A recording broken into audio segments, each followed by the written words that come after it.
老婆和男闺蜜去自驾游，情到浓时，他们太过激动，没注意到侧面的大货车，随着一声巨响，小车被大卡车直接撞翻，现场一片狼藉。医生打电话给我，需要30万的手术费才能保住妻子的胳膊。我倒吸一口凉气，这也太贵了吧，这胳膊不要也罢。老婆醒来后崩溃大哭，我直接一巴掌扇过去，不就少个胳膊吗？你矫情啥？大家好，开始今天的分享之前，希望你能给人间烟火点个订阅，我将会分享更多优质的内容。得知老婆与男闺蜜出了车祸，正在医院抢救，我高兴地把家里3瓶啤酒全喝了，才兴奋地赶到医院。抢救还算及时，暂时没有生命危险，但是胳膊压坏了，手术起码30万才能保得住，否则就要截肢。我一听就急了，医生，你可得保护住我老婆的胳膊呀！我就是倾家荡产也在所不惜。说完，我赶紧拿出手机给丈母娘打了过去。妈，我这有5万，然后你再给我准备25万，加其他。啥玩意？25万？我呸！没钱！你个穷小子，天天想钱想疯了吧？我要跳广场舞了。茫茫天涯是我的爱。我刚才特意开了免提，也让医生听一听。医生皱着眉头，我赶紧转过身去，不让医生看见我的表情。医生，家里条件你也看见了，实在是……说完，我使劲揉了揉自己的眼睛，男儿有泪不轻弹，只是未到伤心处。医生拍了拍我的肩膀，哎，那就截肢吧，我们穷人只能是穷命，只是可惜了我媳妇，年纪轻轻就……说完，我就直接蹲在地上，双手掩面，不断颤抖。我今天才知道，原来笑也容易让人抽搐。这时，护士指着一旁的王杰，也就是妻子的男闺蜜说道：“这个患者也需要你签一下字。”我擦了擦笑出的眼泪，这是我家邻居，我没有权利签字。不过你们一定要治好他呀，要不我老婆该伤心欲绝了。护士一副欲言又止的表情。老婆暂时病情稳定，被收录到普通病房。这时，丈母娘风风火火地来到现场，一上来就朝我扑来：“就是你这个混小子，是不是你干的好事？我跟你拼了！”丈母娘腿脚不利索，我侧身一闪，直接将老婆正在输液的吊瓶打翻，连带针头都扯了出来。血喷了一墙，你们干什么呢？这是病房，要闹出去！护士怒斥丈母娘，又重新给老婆包扎伤口。小护士，你告诉我，是不是这个混小子把我闺女害成这样的？丈母娘趴在护士耳旁轻轻地问。护士用看白痴的眼神看着她，丢下了一句：“保持安静，让患者需要休息。”丈母娘依旧不依不饶，要把我往走廊里拽。我顺势挣脱丈母娘纠缠，跑到佳琪另一侧，用刚才掉地下的针头扎了她一下。妈，佳琪醒了。佳琪疼得直皱眉头，婆婆直接扑到她身上：“我的女儿啊，你好命苦啊！是谁把你害成了这样？”佳琪气都上不来，脸都变紫了。妈，上不来气了。丈母娘这才如梦初醒，赶紧起身，一脸愧疚。佳琪还要坐起来，丈母娘直接让她不要乱动。佳琪，你告诉妈，这事是不是跟她有关？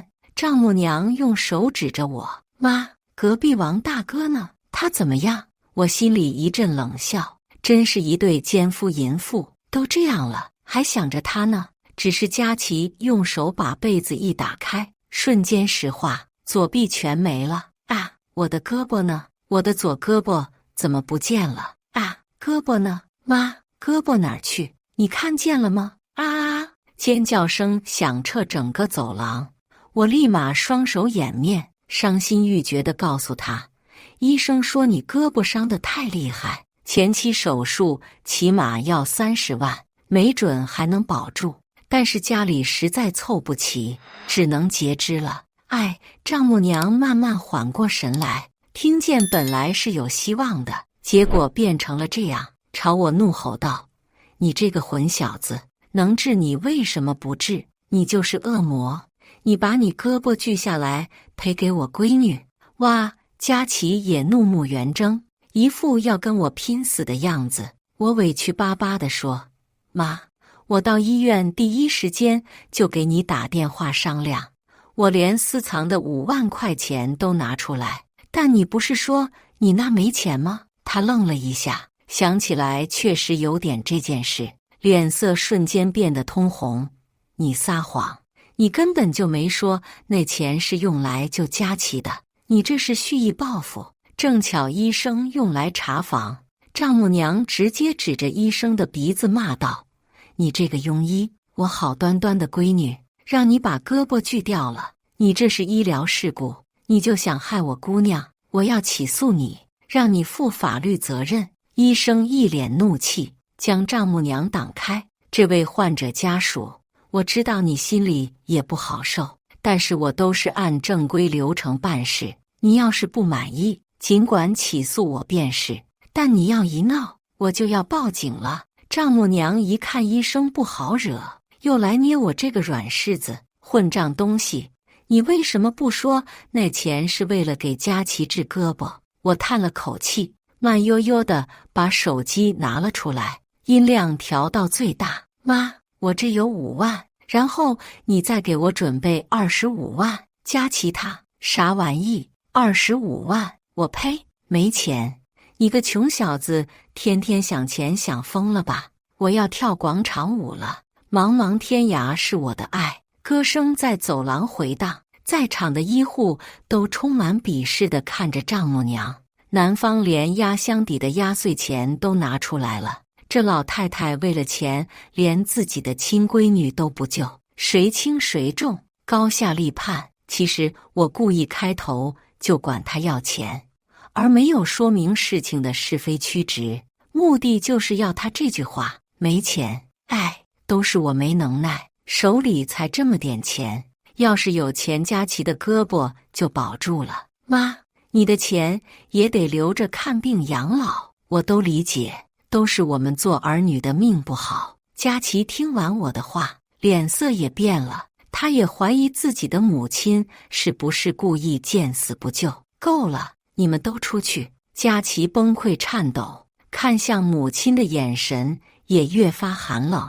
亲爱的，一日夫妻百日恩，我不能害你的，我说了，够了！佳琪疯狂大喊大叫，丈母娘还想上前劝阻，被佳琪推倒在地。我识相的赶紧跑开。我叫江强，父母都来自农村，家庭条件一般。经人介绍认识了佳琪，为了能给她一个幸福的家，我一天打3份工，一日只吃1顿饭，终于有了一个属于我们2人的地方。婚后，佳琪怀孕了，丈母娘非要搬来和我们一起住，说是要照顾佳琪。我本来不是太高兴，毕竟新婚燕尔的，想过个2人世界，但一想到佳琪能够开心，我也就同意了。丈母娘来后，天天这个不会，那个不懂，家庭里所有的家务都是我干，饭做晚了就会唠叨。有时候我在忙的单位分不开身，她一个电话就打过来：江强，你还忙呢？妈，我给你们点了外卖，我可能得稍微晚一点回去，那些东西我吃不惯，再一个多浪费钱。以后工作是工作，生活是生活，你得2者兼顾好。我要是会用燃气灶，我就给你们做了。妈，我先挂了，领导找我。你是不是嫌弃我唠叨？没有妈，我真是有工作在身。我知道了，你就是嫌弃我唠叨。晚上我收拾收拾回老家。妈，我不是那个意思，我就是很忙。嘟嘟嘟，电话那面传来挂断的声音。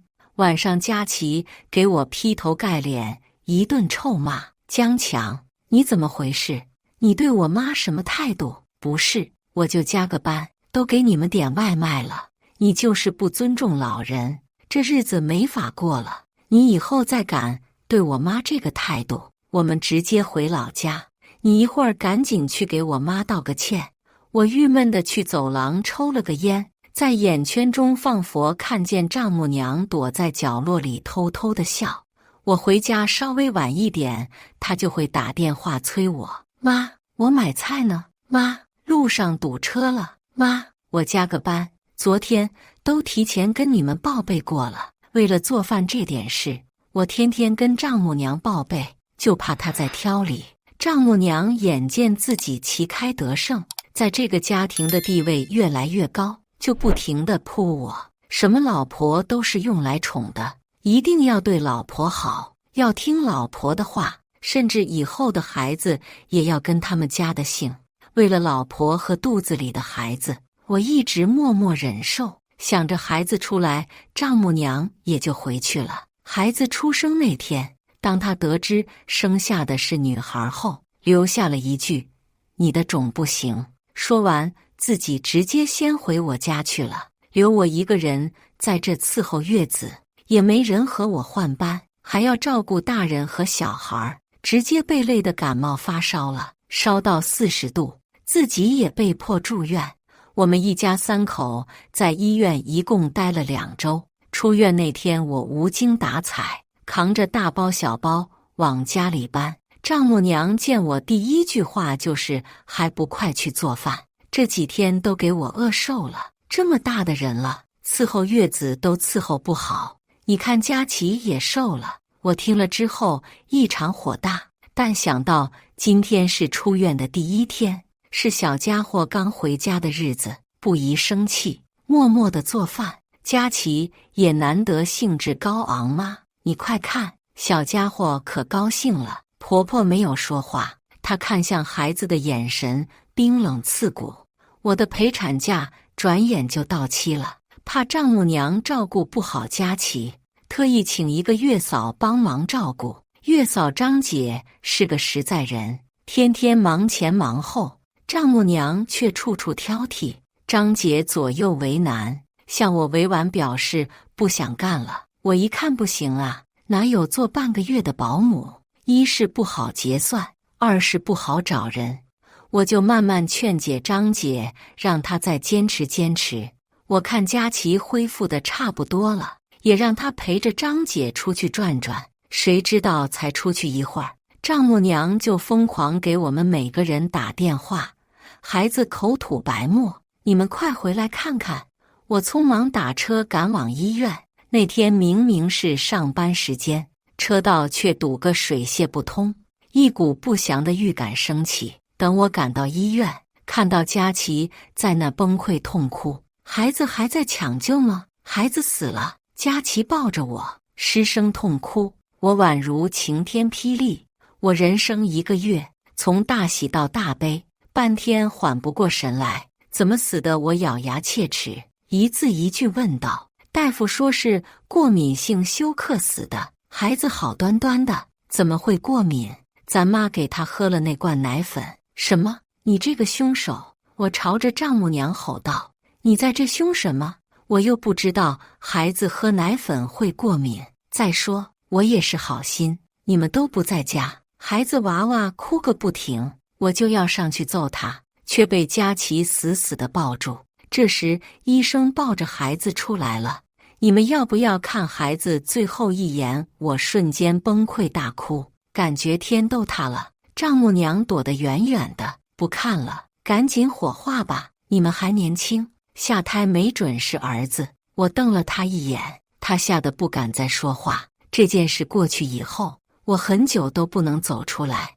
我怎么也不能相信一个好端端的孩子就这样没了。直到有一天，我在家里发现盐酸氨溴索分散片，我不记得家里有这种药，我赶紧上网搜了一下，这种药如果加大剂量，容易致婴儿过敏致死。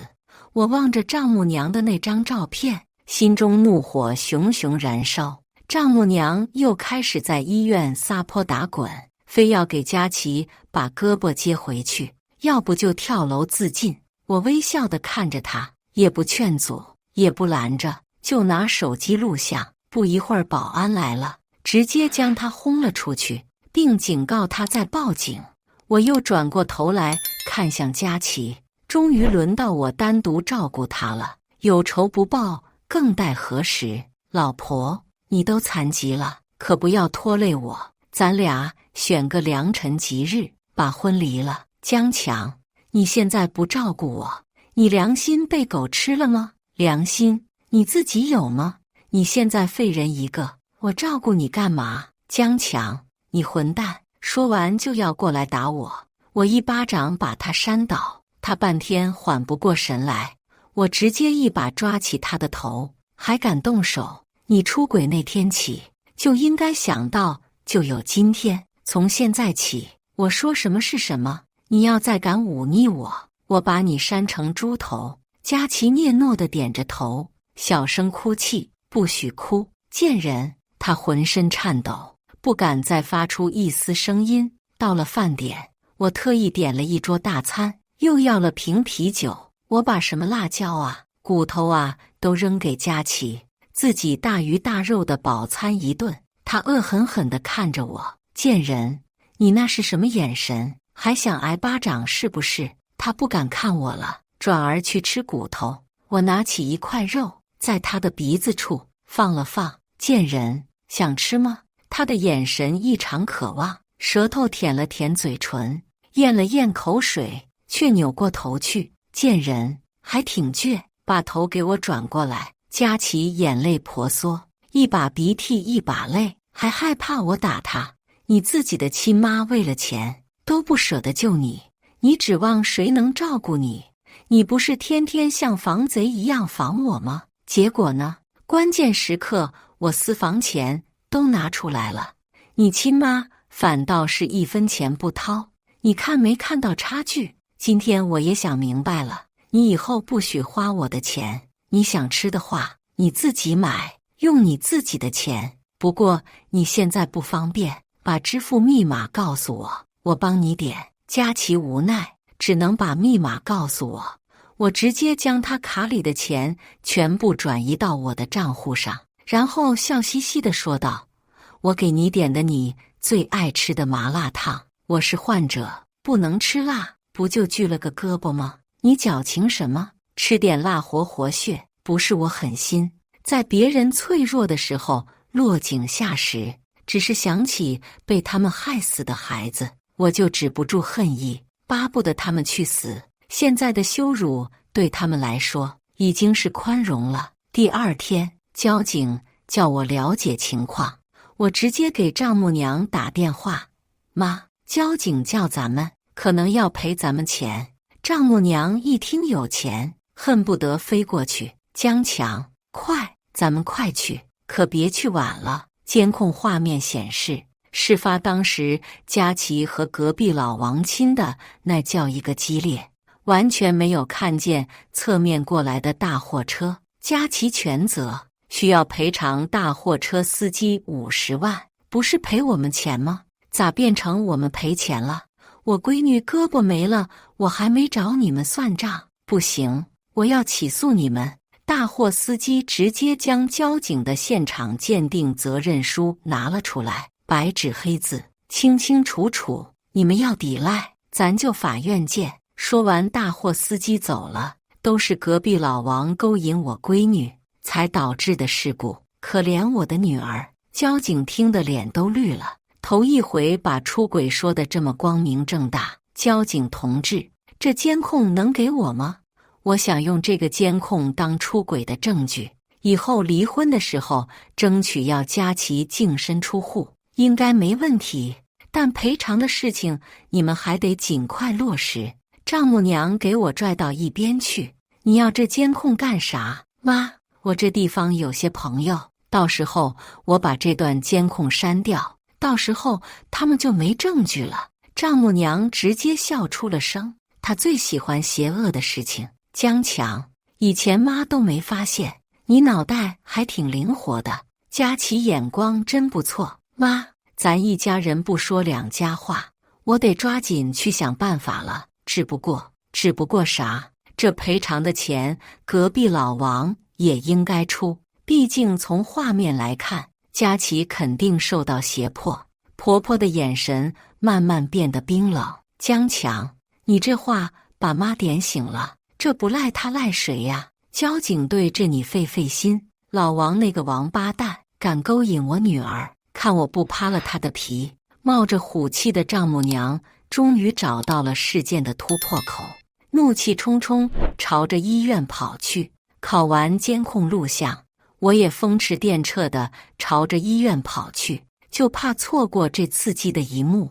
只见丈母娘不分青红皂白，直接朝着老王的头打去。好，你个老王八蛋，勾引我们家姑娘，我打死你！我打死你！旁边的护士都吓傻了，赶紧再次呼叫保安。只见丈母娘还觉得不解恨，要把老王的吊瓶。可惜老王也身受重伤，腿上缠着厚厚的绷带，不能与丈母娘周旋，一个劲儿求饶道：“你有事好商量，好商量，给我100W，这个事就算了。你勾引我们家姑娘，害她胳膊都没了。我和佳琪那是两情相悦。我呸！你个老王八蛋，你都快秃顶了，你哪儿好？今天我见不到钱，我直接弄死你！”说完再朝着老王打去。老王为了闪躲，抬腿就要跑，绷带都裂开了，鲜血止不住。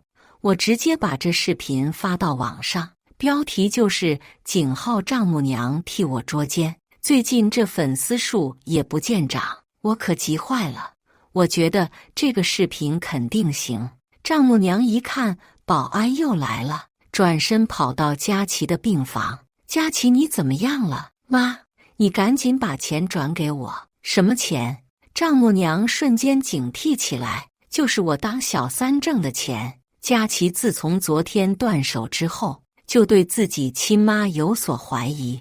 以自己对她的了解，不给拿钱的事，她还真干得出来。那都是定期，得到期才能取，要不利息都白瞎了。再说支取大额，还得提前预约。丈母娘闪烁其词：“我现在就要那笔钱，我要治病，这不得提前跟银行商量吗？你急什么？我还能害你不成？再说我死了之后，这钱不都是你们的？我怕你没死，我先死了。”佳琪已经等不及了，她现在不信任任何人了。你等着吧，我下午就去给你取钱。说完，丈母娘拎包就走。我直接把丈母娘拦了下来。妈，这医院就是大窟窿，前期医药费还我垫付的呢，你看看怎么不得拿出来点？丈母娘翻了又翻，在她内衣里拿出了3K。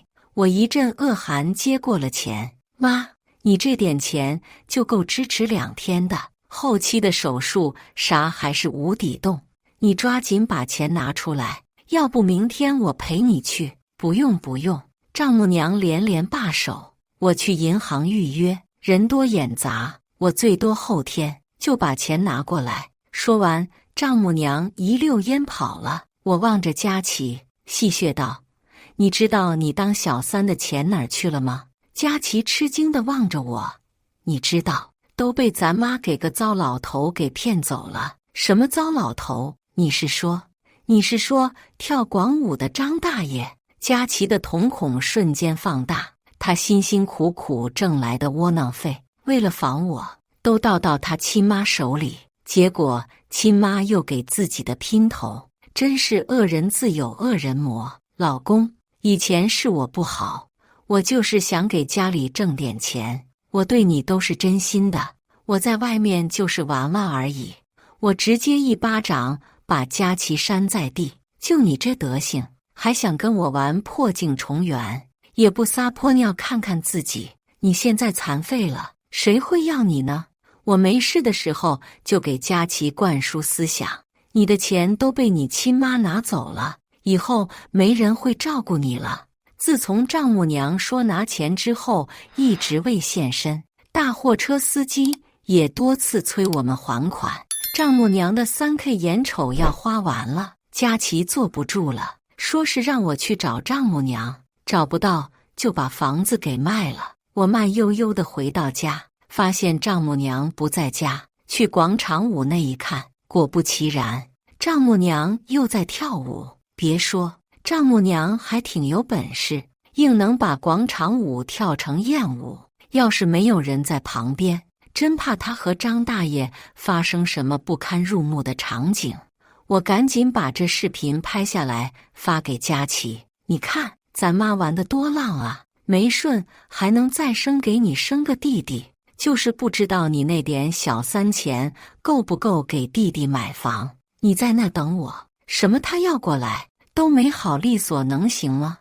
我害怕佳琪和丈母娘爆发冲突吃亏，回家直接把菜刀拿出来。不一会儿，佳琪火冒三丈地赶到现场，一身病号服的佳琪这样子活脱脱就像一个精神病。老不死的，赶紧把钱给我，那都是我的钱！佳琪怒吼道。丈母娘吓坏了，佳琪你咋出院了？你好利索了吗？妈刚才还担心你，少在这装好人，还担心我。你广场舞跳得很嗨，今天必须把钱给我，拿不到钱我就死在这。不都跟你说了吗？钱在银行，需要预约，哪有亲妈会欺骗自己闺女的？是不是兄弟姐妹们？他的广场舞队友纷纷附和他。佳琪眼见不通，跑过去找亲妈拼命，俩人扭打在一起，一个老态龙钟，一个缺了条胳膊，俩人战斗力半斤八两。不过下手是真黑呀，什么拽头发、扇巴掌、脚踹脸，真是刺激。我拍下来，这个视频又能涨粉丝。广场舞的叔叔阿姨赶紧把两人分开，我怕佳琪吃亏，赶紧跑过去帮他。佳琪还在那怒吼，一看就没解气，哪有这么做妈的呀？亲生女儿的钱也吞，虎毒还不食子呢。我在他的耳边轻语，包里有刀。佳琪拿起菜刀就去找丈母娘拼命，刚才还拦截的叔叔阿姨瞬间一哄而散，只留下撒泼打滚的丈母娘独自面对暴怒的佳琪。老东西，你到底给不给钱？我的个天老爷，我的命怎么这么苦哟？亲女儿抢我的钱哟！此时的佳琪已经黑化，直接一刀就砍了下去，丈母娘血洒一地。我赶紧把手机拿出来，短短5分钟，刚才视频转发量500，不少人意犹未尽，评论道：后续呢？后续呢？现在这吃瓜群众真难伺候，吃瓜好吃全套。我直接把这一幕拍了下来。佳琪一刀还不解恨，朝着丈母娘吼道：老不死的，你到底给不给钱？说完又砍了一刀。丈母娘继续撒泼打滚，我跑过去提醒佳琪，砍死了就没钱了，要不回家慢慢问。这时救护车来了，把丈母娘拉到了医院。下午警察来做笔录，说是家庭纠纷，让我们自主谈判协商。丈母娘也受了重伤，家里剩我一个还算健康的人。我继续做佳琪的思想工作，事情都到这一步了，咱俩也没必要继续过下去了。我帮你把钱要回来，你得分我一半，然后咱俩协议离婚。佳琪不想离婚，不过她住院的钱花没了，护士催我们继续交钱。法院那面发来传票，说是要起诉佳琪，下个月开庭处理。我一看乐开了花，你再想不通，我可走了。单位一共没请几天假，领导还叫我去上班呢，我不能在这老伺候你。佳琪无奈跟我交代了底细。这些年佳琪当小三，从老王那里划拉来的有300W，我立马看了他一眼，翘起大拇指，行啊你，这小三不白当。佳琪白了我一眼，然后我大笔一挥，立马写好了离婚协议书。经双方友好协商，佳琪自愿放弃房产，并将200W分与江强。你这是狮子大开口，我懒得搭理他。你想好了就签字，想不好就自己管你亲妈要钱。我又跑去丈母娘这里，妈，你没事吧？哎呦，哎呦，疼死我了！佳琪是我亲闺女，她怎么下得去手？我真是养了个白眼狼。妈，佳琪她心里对你还不是挺有感情的，这事就是让钱闹的。江强，还是你好，你好好伺候我，我给你钱。妈，你住院费还是我垫的呢，我钱都给佳琪垫上了，你看看。丈母娘一看又是要钱，贼溜溜的眼睛直转，然后小心翼翼地从包里掏出一张卡。江强，妈把你当亲儿子看待。我心里想，你现在不骂我是混小子了。这卡里有10W，你先拿去。我心想，要不是佳琪给我交底，我真让你给糊弄过去。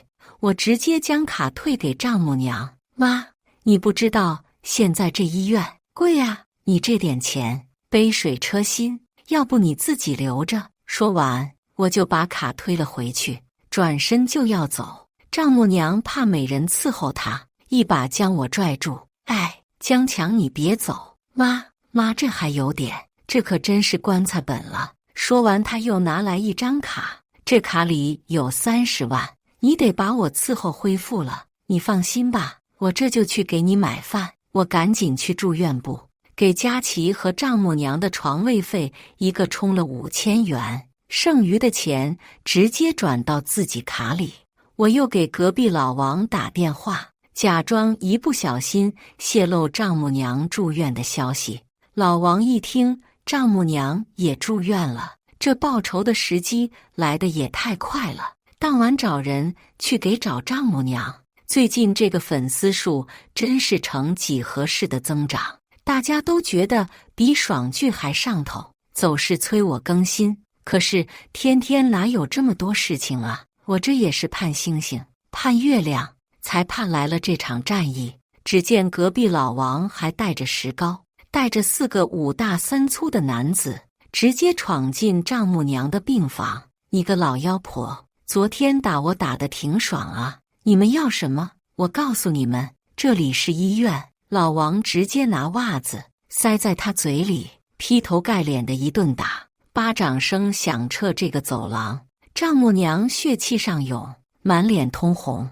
你这个疯婆子，不是昨天很威风吗？我今天不打死你，我就不姓王。我一看在山脑袋都快掉了，高喊一句：警察来了！几人落荒而逃，才没有闹得更严重的下场。不过经此一闹，丈母娘伤得更重了，这住院时间可能更长了。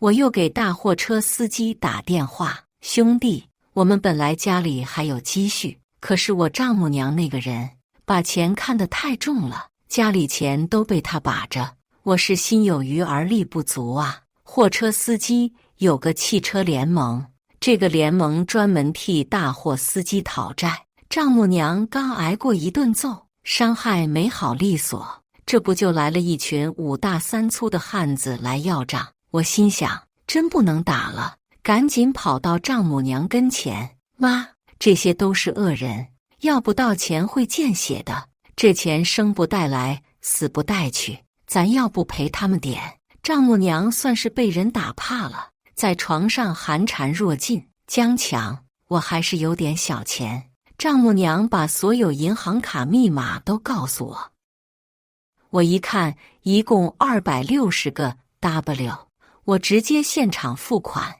大家直接都撤了。临走前，货车司机抓着我的手说道：兄弟，你是个好人，就是这一家人太不地道了。我冷笑一声，谁还跟他们一家人？我把夫妻共同财产的30%留给佳琪，毕竟他是过错方，还任由他妈害了我们的孩子，然后起诉离婚，把房子也卖了。很多年后，我在新闻里看到一个残疾的女性和一个老婆涉嫌骗婚，被移交司法机关。坏人总是想着干坏事。孩子的忌日这天，我来到孩子坟墓前，为他的墓前摆满了鲜花。我希望一切能重新开始。以上就是今天分享的故事。大家有什么想说的、想吐槽的，欢迎在下方评论交流。也更希望能给人间烟火点个订阅，我将会分享更多优质的故事内容。